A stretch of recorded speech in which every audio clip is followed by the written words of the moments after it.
আজি আমি TMPK MMK ৰাউণ্ডমুখ আঞ্চলিক কমিটিৰ সহযোগত আমি শোণিতপুৰ জিলা TMPK MMK আমি চগুৰি ব্ৰহ্মপুত্ৰ দাঁতি কাষৰীয়া গাঁও চগুৰিত আমি বান পৰিস্থিতি আমি পৰিদৰ্শন কৰিব আমি আহিছোঁ। আমি দেখিলোঁ যে ইয়াতে ভয়ানক এটা পৰিস্থিতি হৈ আছে। ইফালে তলেদি গৰাখহনীয়া চলি আছে ব্ৰহ্মপুত্ৰ নদীৰ, আনফালে চাংঘৰ ধুবি ওপৰত প্ৰবল সোঁতে ইতিমধ্যে ঘৰ উটাই নিয়াৰ এটা প্ৰকোপ হৈছে, মানে হেৰি হৈছে। গতিকে আমি ইয়াতে দেখিলোঁ ইয়াৰ স্থানীয় প্ৰতিনিধিগৰাকীয়ে যেনেকুৱা ধৰণে বা স্থানীয় প্ৰশাসনে যেনেধৰণে ইয়াত পদক্ষেপ ব্যৱস্থা তৎপৰতা হ'ব লাগিছিলে, কিন্তু আজি তাৰিখলৈকে আজি এসপ্তাহ ধৰি তেওঁলোকে বানপানীত বকাই আতংকত জীয়াই আছে। কিন্তু স্থানীয় প্ৰশাসনে কোনো ধৰণৰ, আমি আগতীয়াকৈ প্ৰশাসনক জনপ্ৰতিনিধিক জনোৱা আছিলে যে আমাৰ নদী কাষৰীয়া অঞ্চলবিলাকত মানে যাৱতীয় ব্যৱস্থা বানপানীত হ'ব পৰা যিকোনো বিপদৰ সন্মুখীন হ'ব পৰাকৈ যিবিলাক ব্যৱস্থা গ্ৰহণ কৰাৰ আমি দাবী জনোৱা আছিলে। কিন্তু আজি এই স্থানীয় প্ৰতিনিধি আৰু প্ৰশাসনে কোনো ধৰণৰ এটা তৎপৰতা আমি দেখা নাই।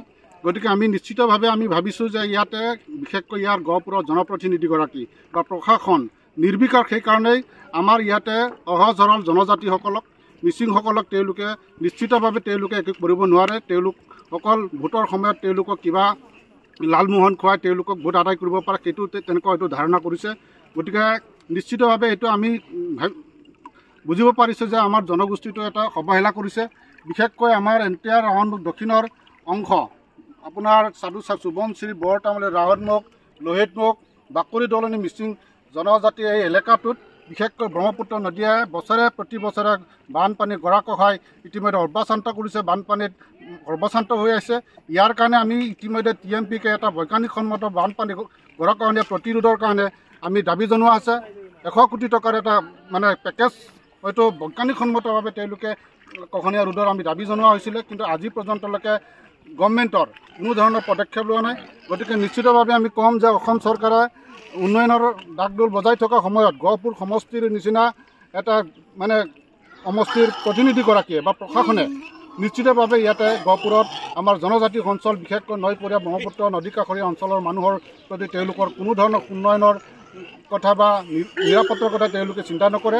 গতিকে আজিৰ তাৰিখত আমি অসম চৰকাৰৰ মাননীয় মুখ্যমন্ত্ৰী মহোদয়ক আমি আবেদন জনাওঁ যে বিশেষকৈ গহপুৰৰ দক্ষিণাঞ্চল, বিশেষকৈ ব্ৰহ্মপুত্ৰ নদী কাষৰীয়া 5খন মিচিং জনজাতিৰ অঞ্চলক সুৰক্ষিত কৰিবৰ কাৰণে ব্ৰহ্মপুত্ৰ বানপানী গৰাখহনীয়া মানে নিয়ন্ত্ৰণৰ কাৰণে বৈজ্ঞানিকসন্মত ব্যৱস্থা কৰিবৰ কাৰণে মানে টকা আবণ্টন দি এটা এই আমাৰ খিলঞ্জীয়া জনগোষ্ঠীটো এটা মানে জীৱন জীৱিকাৰ ক্ষেত্ৰত মানে নিৰাপত্তা প্ৰদান কৰিবৰ কাৰণে আমি দাবী জনাইছোঁ।